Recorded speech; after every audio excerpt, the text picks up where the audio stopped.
الحیض والنفاس، حیض اور نفاس کے مسائل۔ حیض کا لغوی معنی ہوتا ہے کسی چیز کا بہنا اور جاری ہونا، اسی سے لفظ حوض ہے۔ حوض جس میں پانی جاری ہوتا ہے یا بہتا ہے۔ شرعی اصطلاح میں حیض اس خون کو کہتے ہیں جو خواتین کو ہر ماہ مقررہ اوقات میں کسی سبب کے بغیر از خود آتا ہے، یعنی ایک فطری طریقہ ہے۔ نفاس وہ خون ہے جو عورت کے رحم سے بچے کی ولادت کے وقت اور اس کے بعد کم و بیش 40 روز تک خارج ہوتا ہے۔ یاد رہے کہ شریعت میں حیض اور نفاس کے احکام ایک جیسے ہیں۔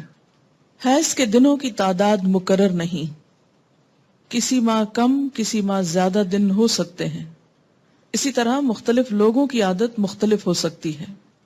حیض کی ابتدا ہر ماہ ایک ہی تاریخ پر ہونا ضروری نہیں، کسی ماہ دیر سے اور کسی ماہ جلدی ابتدا ہو سکتی ہے۔ مدت حیض ہر خاتون کے لیے الگ الگ ہو سکتی ہے۔ حیض شروع ہونے اور ختم ہونے کی عمر آب و ہوا اور خواتین کے حالات کے پیش نظر ہر ملک میں مختلف ہو سکتی ہے۔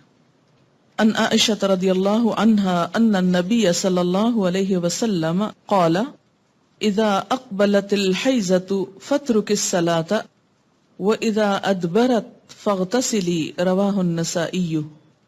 حضرت عائشہ رضی اللہ تعالی عنہا سے روایت ہے کہ نبی اکرم صلی اللہ علیہ وسلم نے فرمایا، جب حیض آئے تو نماز چھوڑ دو، اور جب ختم ہو جائے تو غسل کر لو اور نماز پڑھو۔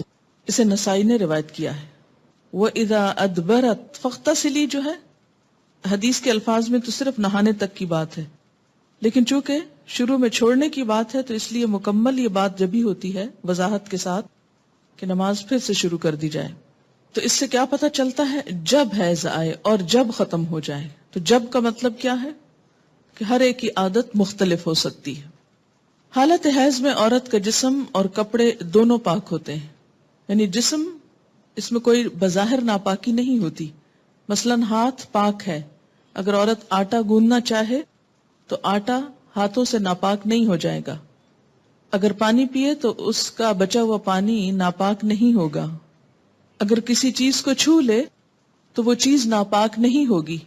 مثلا وہ زمین پہ چل پھر رہی ہے تو زمین دھونے کی ضرورت نہیں۔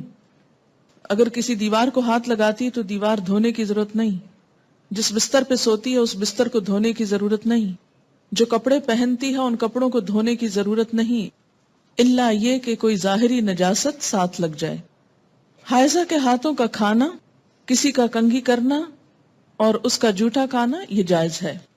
ان عائشہ رضی اللہ عنہا قالت كنت اشرب وانا حائض ثم اناوله النبي صلی اللہ علیہ وسلم فيضع فاه على موضع في فيشرب واتعرق العرق وانا حائض ثم اناوله النبي صلی اللہ علیہ وسلم فَيَدْعُ فَاهُ عَلَى مَوْضِعِ فِيَّ رواہ مسلم۔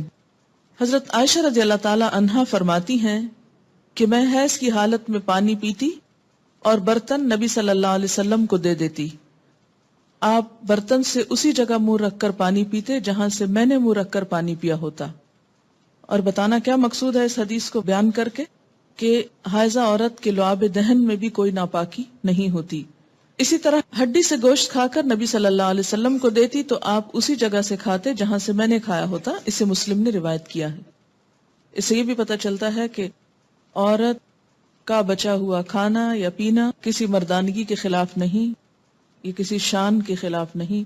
اللہ کے رسول صلی اللہ علیہ وسلم کی مثال اسی وجہ سے دی گئی کہ کوئی دوسرا خود کو اس سے برتر نہ سمجھے۔ اگر ویسے کسی کا دل نہ مانتا ہو تو اور بات ہے، لیکن عورت نہ تو ناپاک چیز ہے نہ حقیر چیز ہے کہ جس کے ساتھ ایسا معاملہ کیا جائے۔ ان عائشہ رضی اللہ عنہا قالت كنت اغسل رأس رسول اللہ صلی اللہ علیہ وسلم وانا حائض رواہ مسلم۔ حضرت عائشہ رضی اللہ تعالی عنہا فرماتی ہیں کہ میں حالت حیض میں رسول اللہ صلی اللہ علیہ وسلم کا سر دھویا کرتی تھی۔ اسے مسلم نے روایت کیا ہے۔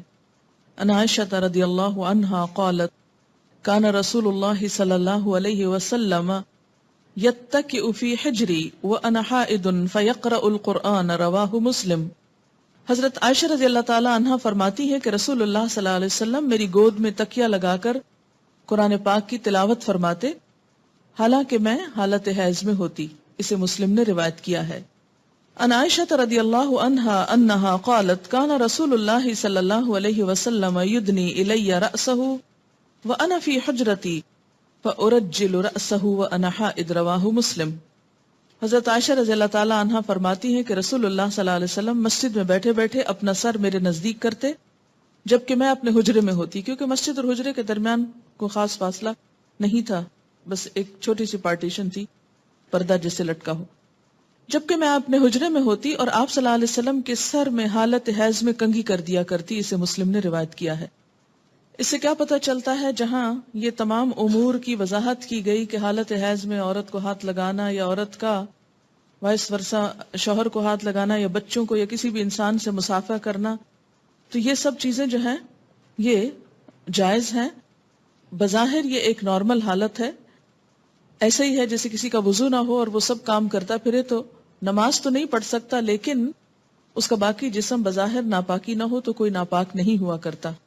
اس سے گن کھانا یا اس سے نفرت کرنا یا اسے اچھوت سمجھ لینا یہ اسلام میں نہیں ہے. دوسری چیز یہاں سے یہ پتہ چلتی ہے کہ ایک شوہر اور بیوی کے باہمی تعلقات کیسے ہونے چاہیے اور دونوں کے درمیان باہم اعتماد اور قریبی تعلق کی کیسی فضا ہے. حیض کی حالت میں عورت کا بوسہ لینا جائز ہے. ان میمونہ رضی اللہ عنہا قالت کان رسول اللہ صلی اللہ علیہ وسلم یباشر نساءہ فوق الازار وہن حید. رواہ مسلم.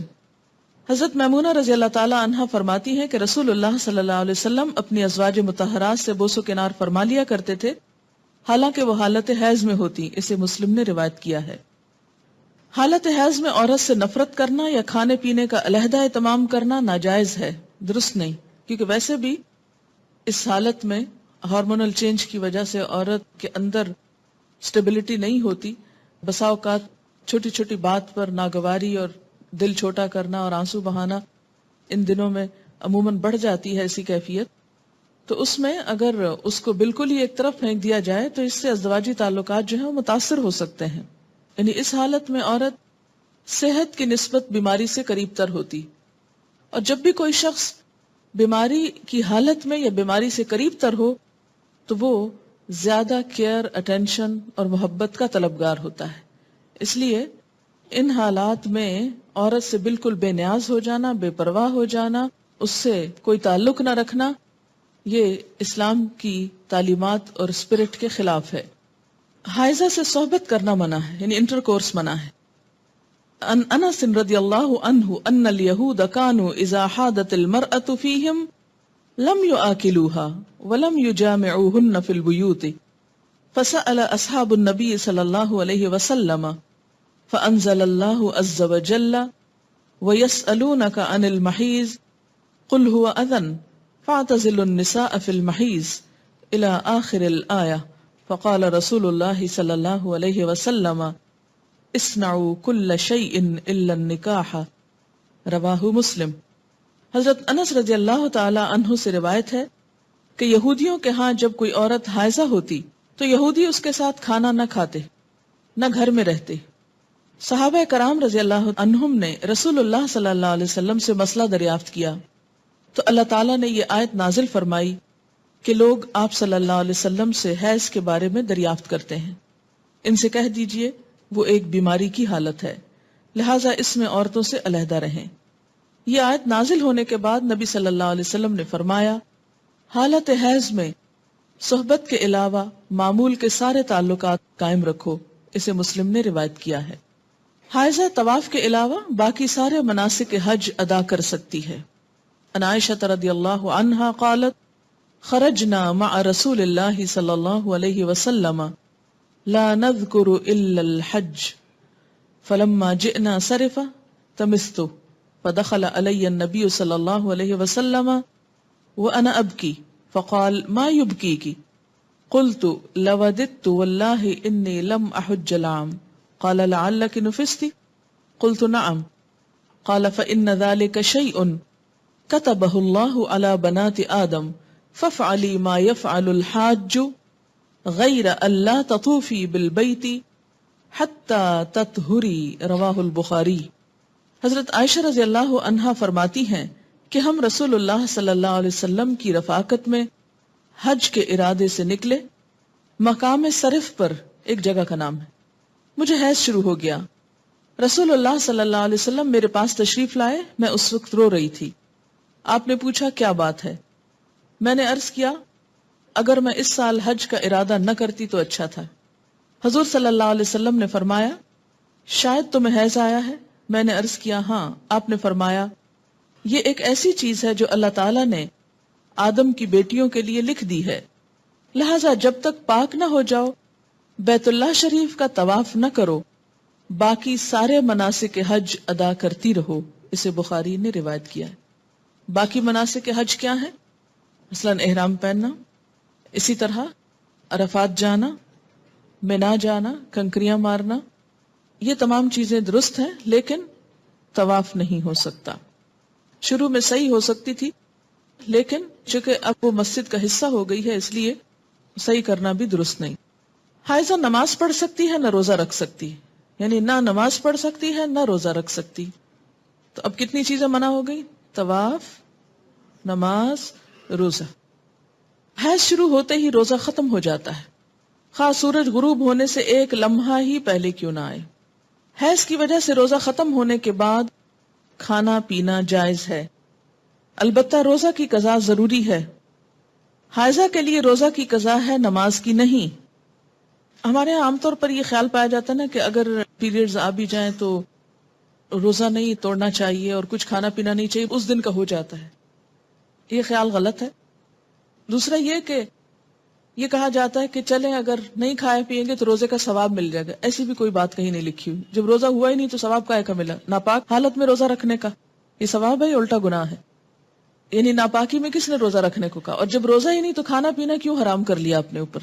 یہ دین میں خود ساختہ پابندیاں ہیں۔ بعض اوقات ایک دم شوگر لیول ڈاؤن ہو جاتا ہے یا کوئی اور تکلیف ہوتی ہے، دوا لینے کی ضرورت ہوتی ہے، تو ایسے میں بے جا کی پابندی کے نہیں روزہ رکھے چلے جاؤ، جیسے عام طور پر ہمارے معاشرے میں یہ چیز پائی جاتی ہے، تو یہ درست نہیں۔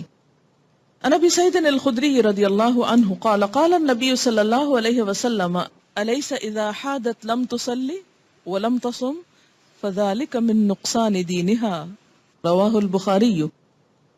حضرت ابو سعید خدری رضی اللہ عنہ کہتے ہیں کہ نبی اکرم صلی اللہ علیہ وسلم نے فرمایا کیا ایسا نہیں کہ جب عورت کو حیض آئے تو نہ نماز پڑھ سکتی ہے نہ روزہ رکھ سکتی ہے؟ عورتوں کے دین میں کمی کی یہی وجہ ہے۔ اسے بخاری نے روایت کیا ہے۔ یعنی بہرحال جب نماز نہیں پڑھیں گے تو اس کا ثواب تو نہیں نا۔ یہ الگ بات ہے کہ وہ ایک معذوری کی حالت ہے، تو ایسے میں اس کو کمپنسیٹ کرنے کے لیے کوئی ذکر اذکار اور تسبیحات کثرت سے کرنی چاہیے۔ اس سے نہ صرف یہ کہ وہ ثواب کا نقصان پورا ہوتا ہے، بلکہ جو ڈپریشن کی ایک حالت آنے لگتی ہے اس کا ازالہ بھی ہو جاتا ہے۔ آزما کر دیکھ سکتے ہیں۔ اور نقصان دینہا کے کئی ایک معنی ہیں۔ یہ جو عربی لفظ ہے نا نقصان دین، نقصان عربی میں کمی کو کہتے ہیں۔ قرآن پاک میں آپ نے پڑھا نا وَلَنَبْلُوَنَّكُمْ بِشَيْءٍ مِّنَ الْجُوعِ وَنَقْصٍ مِّنَ الْأَمْوَالِ۔ نقص اردو میں کہتے ہیں خرابی کو، ٹھیک ہے؟ یہ میں اس لیے یہاں پر واضح کرنا چاہتی ہوں کیونکہ بہت سے لوگ جو ان الفاظ کا صحیح معنی اور روح نہیں سمجھتے، وہ بسا اوقات عورتوں کو پرووک کرتے ہیں یہ کہہ کر دیکھو اسلام نے تمہارے ساتھ کیسی زیادتی کی، اور اسلام میں تو عورت کو کوئی حیثیت ہی نہیں دی گئی، اس کے دین میں بھی نقص بتایا گیا۔ تو نقص اور نقصان کمی کے لیے ہے، کسی عیب اور خرابی کے لیے نہیں۔ اب آپ دیکھیے کہ نماز میں تو کمی ہوتی ہے، لیکن اس وقت میں جو ایک تکلیف کی یا اذیت کی کیفیت ہوتی ہے اس کا صلہ بھی ملتا ہے، کیونکہ اللہ تعالیٰ نے لکھ دیا ہے نا یہ۔ تو جو چیز اللہ تعالیٰ کی طرف سے آتی ہے اس پر انسان صبر کرے، جیسے بازو کے پین بہت ہے یا کوئی اور ایسی کیفیت ہے، تو یہ ایسے حالات میں صبر کرنا جو ہے وہ اجر کا سبب ہے۔ اگر ادھر سے کمی ہوئی تو ادھر سے بڑھ بھی گیا اجر، ٹھیک ہے۔ دوسری بات یہ کہ کمی سے مراد نمازوں کی تعداد میں کمی ہے، جس کو آپ بعد میں عام حالات میں نفل وغیرہ پڑھ کے بھی پورا کر سکتے ہیں، یا پھر یہ کہ کمی سے مراد اس اعتبار سے کمی بھی ہے کہ ایک مثلا تہجد کی روٹین آپ بناتے ہیں یا نمازوں میں خشوع خضوع کی روٹین بناتے ہیں، این ابھی آپ اس حالت میں ہوتے ہیں کہ نماز چھوٹ جاتی ہے، اب کیا ہو گیا؟ نہ صرف یہ کہ وہ چند دن نمازوں کی کمی ہوئی، بلکہ دوبارہ ایک اچھی حالت میں آنے کے لیے، دوبارہ سے نئی عادت بنانے کے لیے پھر ایک مشکل پڑ جاتی۔ تو بعض اوقات لوگ نماز ہی چھوڑ دیتے ہیں، بمشکل عادت پڑنے لگتی ہے کہ چھٹی ہو جاتی ہے اور چھٹی ہوتے ہی پھر چھٹی کر لی جاتی ہے ساتھ۔ یہ بالکل ایسے ہی جیسے یہاں آپ کو چھٹی دی جاتی ہے تو آپ کی تسلی نہیں ہوتی جب تک آپ ایک آدھ چھٹی اور ساتھ کر نہ لیں۔ تو یہ ایک انسانی نفسیات بھی ہے۔ اس سے پھر دین میں پیچھے رہنے کا اندیشہ ہوتا ہے۔ یہ بتا کے الارم کیا گیا ہے، نہ کہ کوئی عیب بتانا مقصود ہے۔ کہ اگر آپ کو یہ بتایا جائے کہ آپ کے بزنس میں یا فلاں چیز میں کمی ہو جاتی ہے اس چیز سے، تو آپ کیا سوچتے ہیں؟ بزنس چھوڑ دوں، کام ہی چھوڑ دوں؟ نہیں، آپ سوچتے ہیں اچھا اس کمی کو پھر اور کہاں سے پورا کروں۔ کسی بھی چیز میں جب کسی بھی چیز کی کمی کا سبب بنتا ہے اور اس کو بتایا جاتا ہے یہ کمی ہونے لگی ہے، مثلا اگر کسی کو بتایا جائے کہ مارکیٹ میں فلاں پروڈکٹ نہیں آ رہی ہے جس کی وجہ سے فلاں فلاں کی سیل پر اثر پڑ جائے گا اور ایک دم کمی ہوگی، بزنس ڈاؤن ہوگا، تو انسان مایوس ہو کے بیٹھ نہیں جاتا بلکہ کچھ اور سٹرگل شروع کرتا ہے کہ کسی اور طریقے سے کمی پوری کی جائے۔ تو یہاں بھی جب یہ بتایا گیا کہ میں نقصان دین ہاں، تو اس کا مطلب یہ ہے کہ اس کمی کو کسی اور طریقے سے پورا کیا جائے، یہ ایک خیرخواہی بھی ہو سکتی۔ اچھا، نماز نہ پڑھنے کا سبب کیا ہے، یا روزہ نہ رکھنے کا، یا مسجد میں نہ جانے کا، یا حج کے دوران طواف نہ کرنے کا؟ تو اس میں آپ دیکھیے کہ طواف بہرحال ایک جسمانی مشقت کا متقاضی ہوتا ہے۔ ایسی حالت میں بسا اوقات ایگزرشن کرنے سے تکلیف بڑھ جاتی ہے۔ صحیح کی جہاں رخصت دی گئی اس کا یہ مطلب ہے کہ لازمی کر لے، اگر کسی میں ہمت ہے تو کر لے، نہیں تو نہیں۔ دوسری بات یہ ہے کہ بسا اوقات بلیڈنگ اتنی زیادہ ہوتی ہے کہ پاک جگہوں کے اندر ناپاکی پھیلنے کا اندیشہ ہوتا ہے، جیسے مسجد میں بیٹھے رہنے سے منع کیا گیا، گزرنے کی بات اور ہے لیکن بیٹھنا، یا پھر یہ ہے کہ طواف کرنا۔ مساجد جو ہیں یہ عبادت کی جگہ ہیں، ٹھیک ہے نا؟ بہت سے لوگ اس سے بڑا اعتراض کرتے ہیں کہ یہ تو عورت کے ساتھ ڈسکریمنیشن ہے کہ وہ مسجد جا ہی نہیں سکتی اس حالت میں، یہ طواف کر ہی نہیں سکتی۔ تو آپ دیکھیے کہ مسجد ہو یا حرم ہو، یہ کس لیے بنایا گیا ہے؟ اس کے بنائے جانے کی وجہ کیا ہے؟ عبادت کی جائے۔ تو جب عبادت ہی نہیں کرنی تو وہاں جانے کا مطلب کیا ہے؟ پہلی بات تو یہ۔ دوسری بات یہ ہے کہ ضرورتاً گزرنے سے منع نہیں کیا۔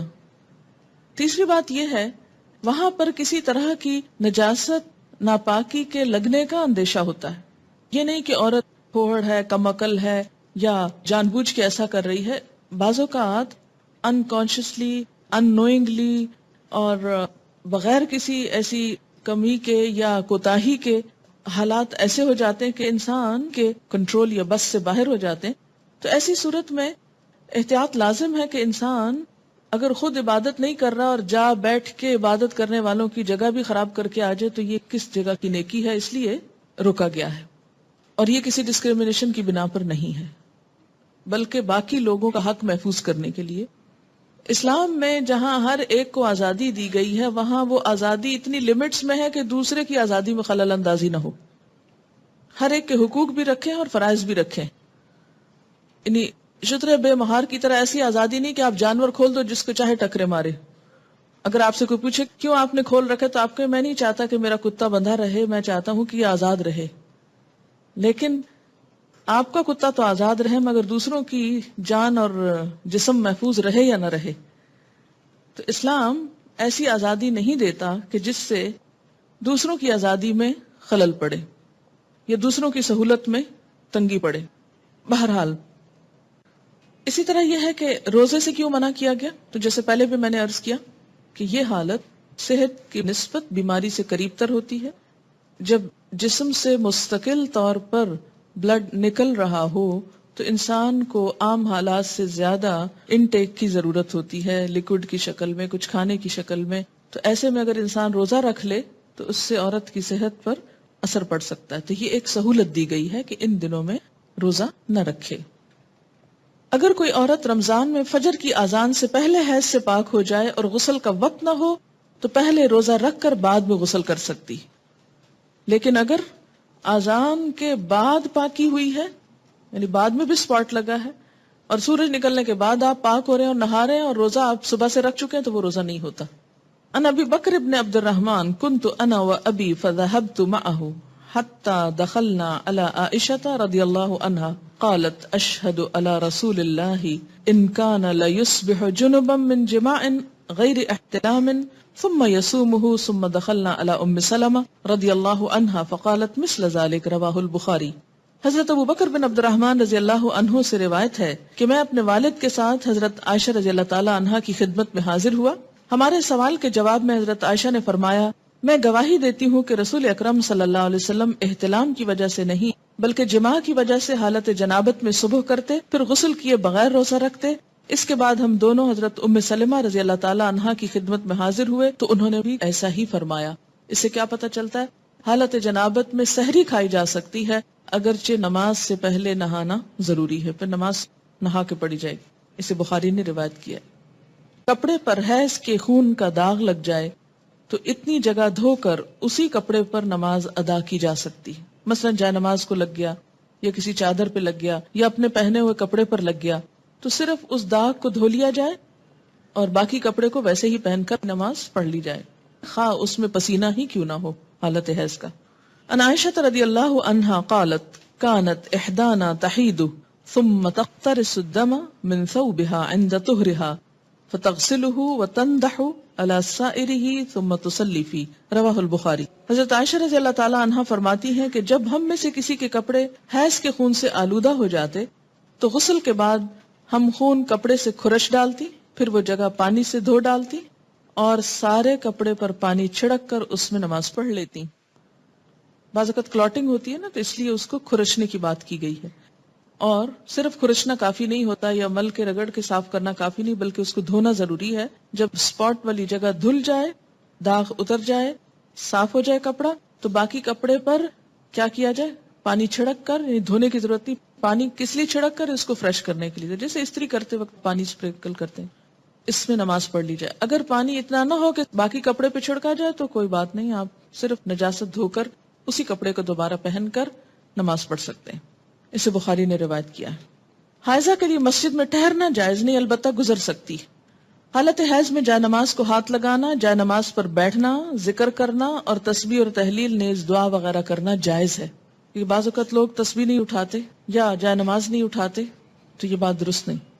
عن عائشہ رضی اللہ عنہا قالت قال لی رسول اللہ صلی اللہ علیہ وسلم ناولینی الخمرۃ من المسجد قالت فقلت انی حائض فقال ان حیضتک لیست فی یدک رواہ مسلم۔ حضرت عائشہ رضی اللہ تعالی عنہا سے روایت ہے کہ رسول اللہ صلی اللہ علیہ وسلم نے مجھے مسجد میں جائے نماز لانے کا حکم دیا، یعنی جائے نماز لے کے مسجد آ جاؤ۔ میں نے عرض کیا میں تو حالت حیض میں ہوں۔ آپ صلی اللہ علیہ وسلم نے ارشاد فرمایا حیض تیرے ہاتھ میں تو نہیں ہے۔ اسے مسلم نے روایت کیا ہے۔ اس سے کیا پتہ چلتا ہے کہ بوقت ضرورت تھوڑی دیر کے لیے آ کے کوئی چیز دے جانا، لے جانا، اٹھا رکھ لینا، اس سے کوئی فرق نہیں پڑتا۔ عن ام عطیہ رضی اللہ عنہا قالت امرنا ان نخرج الحید یوم العیدین وذوات الخدور فیشہدن جماعت المسلمین ودعوتهم وتعتزل الحید ان مصلاہن متفق علیہ۔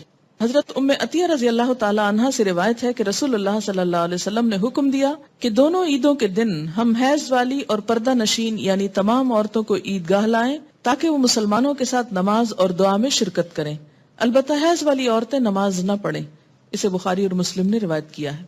تو اس سے کیا پتہ چلتا ہے کہ پیچھے ایک طرف کو بیٹھنا جہاں 5 وقت نماز نہ ہوتی ہو، کیونکہ بسا اوقات مسجد کے کچھ ایریاز ایسے ہوتے ہیں جو صرف عید کے دن استعمال ہوتے ہیں یا کسی بڑی گیدرنگ کے موقع پر، تو ایسے میں ایک کونے میں بیٹھ جانا اس میں حرج نہیں، لیکن مین مصلی والی جگہ پر آ کر بیٹھنا درست نہیں۔ جیسے باہر کے ملکوں میں اسلامک سینٹرز جو ہیں اور مساجد یہ ساتھ ساتھ ہوتے ہیں، ایک ہال نماز کے لیے استعمال ہوتا ہے، باقی جگہیں کلاسز کے لیے استعمال ہوتی ہیں یا لائبریریز ہوتی ہیں یا کمیونٹی ہال ہوتا ہے، تو اس میں وہ جگہ جس پر دن میں 5 دفعہ نماز جماعت سے ہوتی ہو وہاں بس جانا منع ہے، باقی پوری بلڈنگ میں اوپر نیچے گھومنا پھرنا اور بیٹھنا درست ہے۔ عید کے موقع پر نماز کے لیے سب کو نکلنے کا حکم دیا گیا، جس میں حیض والی اور پردہ نشین عورتوں کو بھی کہا گیا کہ نکلیں، جو کبھی نہیں نکلتی وہ بھی نکلیں تاکہ مسلمانوں کے ساتھ نماز اور دعا میں شرکت کریں۔ البتہ حیض والی عورتیں نماز نہ پڑھیں۔ تو اس سے کیا پتہ چلتا ہے کہ عیدگاہ تک جانا، وہاں بیٹھنا اور دعا میں شریک ہونا ایسی عورتوں کے لیے بھی جائز ہے۔ حیض کا خون نہ لگے تو حائضہ کے کپڑے پاک رہتے ہیں جنہیں دھوئے بغیر نماز پڑھی جا سکتی۔ حائضہ کا دوپٹہ یا چادر اوڑھ کر دوسری عورت نماز پڑھ سکتی ہے۔ ان میمونہ رضی اللہ عنہا قالت کان رسول اللہ صلی اللہ علیہ وسلم یصلی فی مرط بعدہ علی و بعدہ علیہ وانا حائض، متفق علیہ۔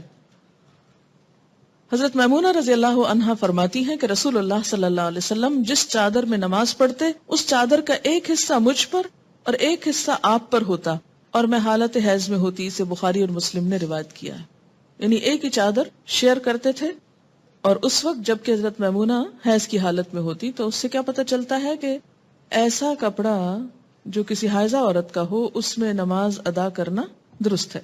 مثلا بعض اوقات آپ جیسے عید کے موقع پر اچھے کپڑے پہنتے ہیں، کسی شادی وغیرہ کے موقع پر بعد میں دوبارہ ان کو پہننے کا موقع آتا ہے تو ان کو پہن کر نماز بھی ادا کر سکتے ہیں، اس میں کوئی حرج نہیں، صرف یہ کہ نجاست نہ ہو۔ حیض سے پاکیزگی حاصل کرنے کے بعد اگر خاکی یعنی براؤن یا زرد یعنی یلوش پانی خارج ہو تو دوبارہ غسل کرنے کی ضرورت نہیں۔ ان ام عطیہ رضی اللہ عنہا قالت کننا لا نعد القدرۃ والصفرۃ بعد الطہر شیئا، رواہ ابو داود۔ حضرت ام عطیہ رضی اللہ عنہا فرماتی ہیں حیض سے پاکیزگی حاصل کرنے کے بعد خاکی یا زرد رنگ کے پانی کو ہم کوئی اہمیت نہیں دیتی تھی، اسے ابو داود نے روایت کیا۔ یعنی آپ اپنے مقررہ ایام پر پاک ہو گئی، نہائی، نماز پڑھی، اور پھر کچھ گھنٹے گزرنے کے بعد یوں معلوم ہوا کہ یلوش ڈسچارج پھر ہوا ہے تو اس کو کنسیڈر کرنے کی ضرورت نہیں، اب دوبارہ نہانے کے لیے زحمت نہ کرے۔ حیض سے پاکیزگی حاصل کرنے کے لیے بے جا عجلت اور بے جا تاخیر دونوں سے کام نہیں لینا چاہیے۔ بے جا عجلت کا کیا مطلب ہے کہ انڈیو جلدی، یعنی ہے کب پاک ہوں گی، کہیں نماز نہ چلی جائے، کہیں روزہ نہ چلا جائے، اچھا نہا لی، پھر دیکھا کہ ابھی تو نہیں پاک ہوئے، پھر نماز چھوڑ دی، پھر روزہ توڑ دیا، پھر نہا لیا، تو یہ کھیل نہیں بنانا چاہیے اس کو۔ اسی طرح بے جا تاخیر کے پاک بھی ہو چکے ہیں لیکن نہائی نہیں رہے، محض سستی کے مارے کہ اچھا ایک دو نمازیں اور چھوڑ لیں، آرام کر لیں، تو ایسا نہیں کرنا چاہیے۔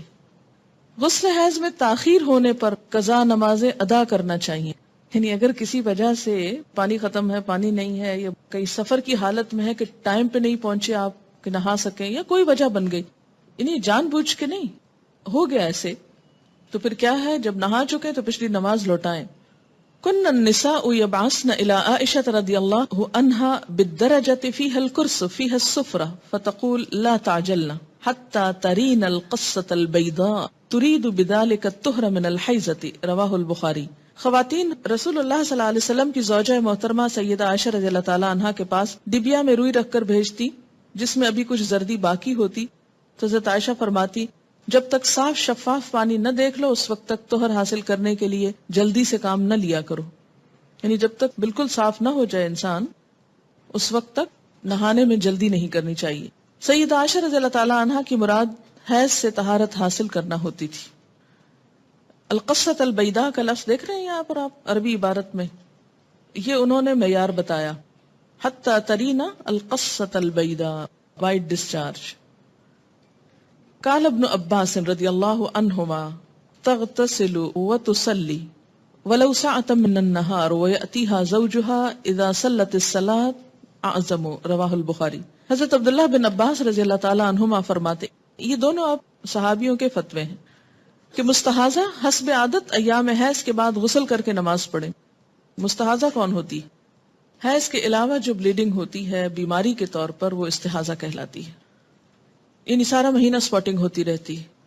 تو اس میں کیا ہے کہ جو حیض کے ایام ہیں جن میں بلیڈنگ فرق ہو جاتی ہے، مثلا تھکنس ہے یا اس کی اور علامات معلوم ہوتی ہیں، یا اس بیماری کے شروع ہونے سے پہلے ایام حیض کی جو ڈیٹس تھیں یا جو عادت تھی اس کے مطابق نہا لے اور باقی دنوں میں نماز پڑھتی رہے خواہ سپاٹنگ ہوتی ہے۔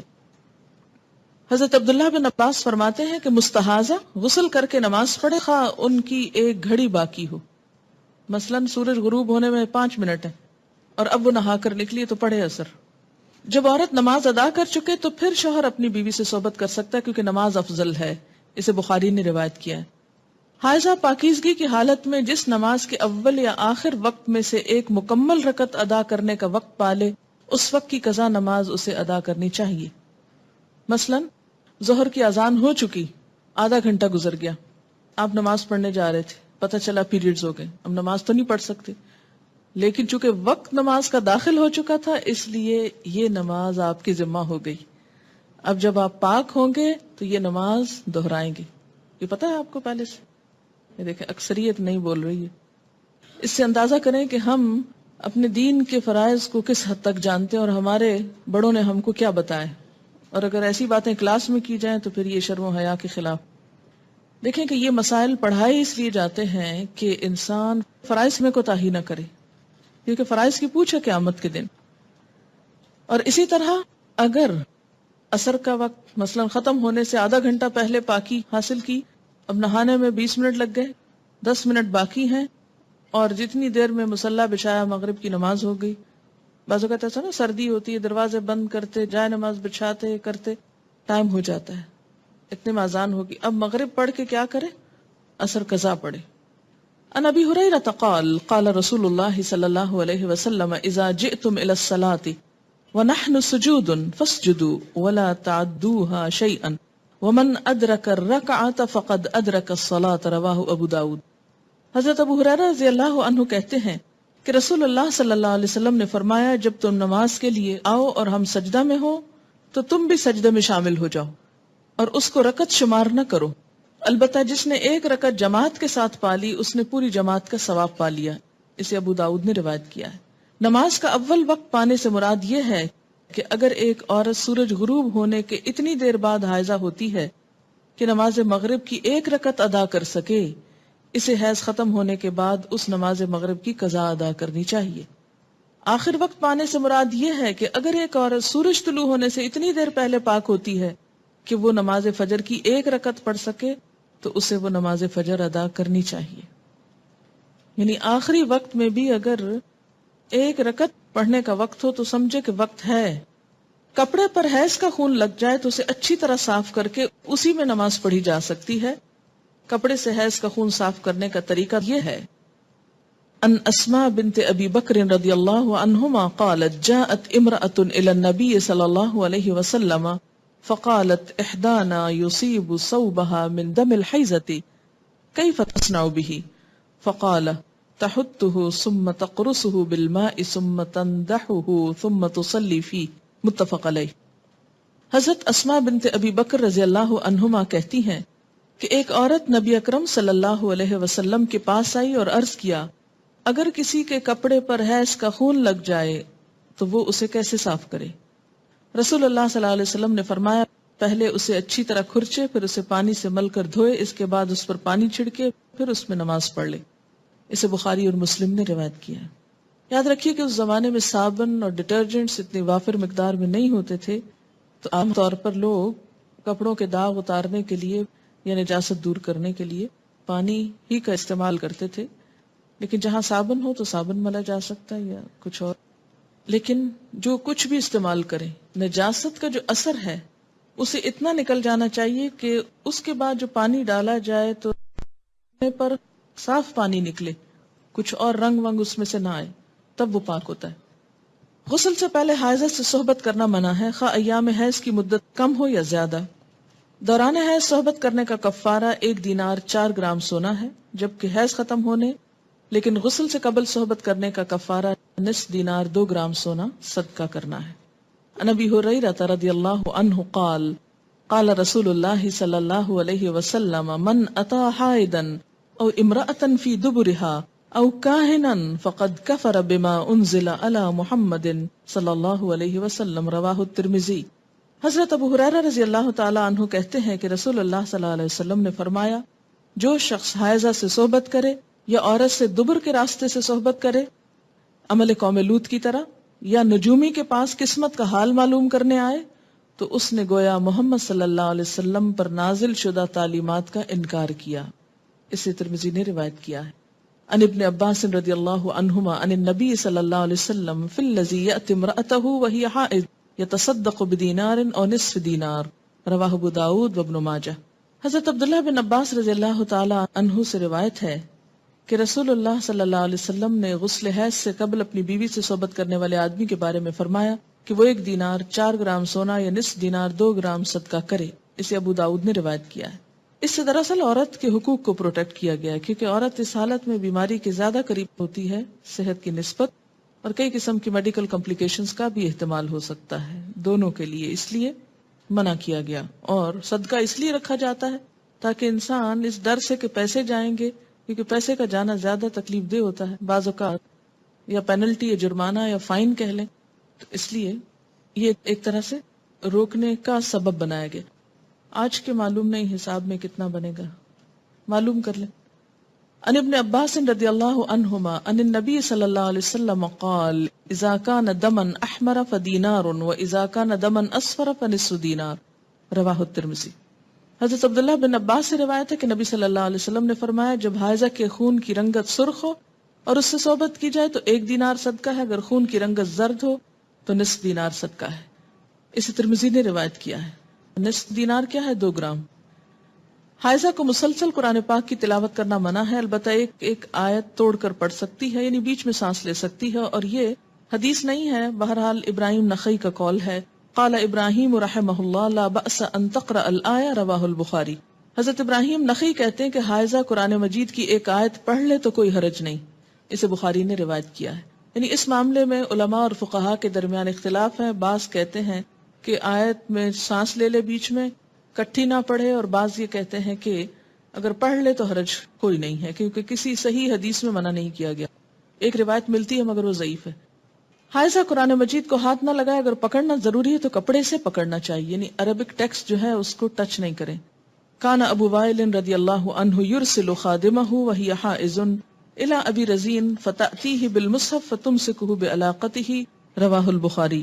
حضرت ابو وائل رضی اللہ عنہ اپنی خادمہ کو حالت حیض میں ابو رزین رضی اللہ تعالیٰ عنہ کے پاس قرآن مجید لانے کے لیے بھیجتے، اور وہ قرآن مجید کا نیفہ پکڑ کر یعنی کپڑا پکڑ کر لا دیتی تھی۔ اسے بخاری نے روایت کیا ہے، یعنی غلاف سے پکڑ لیتی تھی۔ شوہر کی اجازت سے حیض لانے یا حیض روکنے کی ادویات استعمال کرنا جائز ہے۔ عن ابی ہریرہ رضی اللہ عنہ ان رسول اللہ صلی اللہ علیہ وسلم قال لا تحل للمرأة ان تصوم وزوجها شاہد الا باذن، رواہ البخاری۔ حضرت ابو ہریرہ رضی اللہ عنہ سے روایت ہے کہ رسول اللہ صلی اللہ علیہ وسلم نے فرمایا، کوئی عورت اپنے شوہر کی موجودگی میں اس کی اجازت کے بغیر نفلی روزہ نہ رکھے، اسے بخاری نے روایت کیا۔ اس سے انہوں نے وہ جو ٹیبلٹس آج کل استعمال ہوتی ہیں اس کو قیاس کرتے ہوئے اس حکم پر ان میں بھی شوہر کا مشورہ ضروری قرار دیا ہے، لیکن ایک بات ان کو اور بھی لکھنی چاہیے تھی، اور وہ تھی کہ ڈاکٹر کا مشورہ بھی، اس لیے کہ بعض لوگوں کو ایسی ٹیبلٹس کا استعمال بہت نقصان دیتا ہے، ان کے سارے سسٹم کو ڈسٹرب کر دیتا ہے، اس لیے خود سے خود عام عورتوں کے مشورے سے کہ ایسا ہو گیا ویسا ہو گیا، یہ فائدہ اور وہ نقصان ہوا، ایسی باتوں پہ توجہ نہیں دینی چاہیے۔ ہر شخص کی جیسے عادت مختلف ہوتی ہے، سسٹم مختلف ہوتا ہے، تو اس کو اس کے استعمال سے پہلے کنسلٹ کرنا چاہیے ڈاکٹر سے، کیونکہ خود کو نقصان دینا، اپنے نظام کو بدلنا اور اس میں ڈسٹربنس پیدا کرنا درست نہیں۔ بسا اوقات ایسی کوئی چیز بعد میں کئی کمپلیکیشنز کا ذریعہ بن جاتی ہے، اور انسان وقتی طور پر ایک فائدہ اٹھانے کے عوض بہت سا عبادت میں ہی نقصان کر لیتا ہے۔ بعض عورتیں حج وغیرہ کے موقع پر ٹیبلٹس استعمال کرتی ہیں اور وہ بے وقت کرتی ہیں، کبھی بیچ میں بھول جاتی ہیں، کبھی بلیڈنگ ہوتی ہے تو صحیح نہیں ہوتی، اسپاٹنگ ہوتی ہے تو پورا مہینہ پھر ہوتی چلی جاتی ہے، نہ وہ مینسز آتے ہیں نہ جاتے ہیں۔ اس لیے ایسا کرنے سے پہلے سارے حالات کا جائزہ لینا ضروری ہے۔ اور شوہر کی بات یہاں اس لیے کی گئی ہے کہ شوہر اور بیوی کا چونکہ ایک بہت قریبی تعلق ہے، دونوں کا نفع نقصان ایک ہے، گھر ایک ہے، اس لیے کسی بھی ایسی چیز میں جس میں دونوں کی برابر کی مصلحت ہو، خود سے ایسے کام کرنا درست نہیں، کیونکہ اس سے بسا اوقات اختلافات بڑھتے ہیں اور وہ شدید سنگین صورت اختیار کر لیتے ہیں۔ دوران حیض بیوی کو طلاق دینا منع ہے۔ ان عبداللہ ابن عمر انہ طلق امرأته وهي حائض على عہد رسول اللہ صلی اللہ علیہ وسلم فسأل عمر بن الخطاب رسول اللہ صلی اللہ علیہ وسلم عن ذلك فقال رسول اللہ صلی اللہ علیہ وسلم مره فليراجعها ثم ليمسكها حتى تطهر ثم تحيد ثم تطهر ثم ان شاء امسك بعد وان شاء طلقها قبل ان يمسها فتلك العدة التي امر الله ان تطلق لها النساء، رواہ البخاری۔ حضرت عبداللہ بن عمر رضی اللہ عنہما سے روایت ہے کہ انہوں نے نبی صلی اللہ علیہ وسلم کے زمانے میں اپنی بیوی کو حالت حیض میں طلاق دی۔ حضرت عمر بن خطاب نے اس کے بارے میں نبی صلی اللہ علیہ وسلم سے مسئلہ دریافت کیا۔ آپ نے فرمایا عبداللہ سے کہو کہ اپنی بیوی سے رجوع کر لے اور حیض سے پاک ہونے تک اسے اپنے پاس رکھے، پھر جب حیض آئے اور اس سے پاک ہو جائے تب چاہے تو صحبت کرنے سے پہلے طلاق دے، چاہے تو اپنے پاس رکھے۔ یہی مطلب ہے اللہ تعالیٰ کے اس حکم کا کہ عورتوں کو ان کی عدت پر طلاق دو. اسے بخاری نے روایت کیا. اس سے کیا پتہ چلتا ہے کہ طلاق ہو تو جاتی ہے، لیکن حکم کیا ہے کہ اگر ایسا ہو جائے تو رجوع کیا جائے. ٹھیک ہے.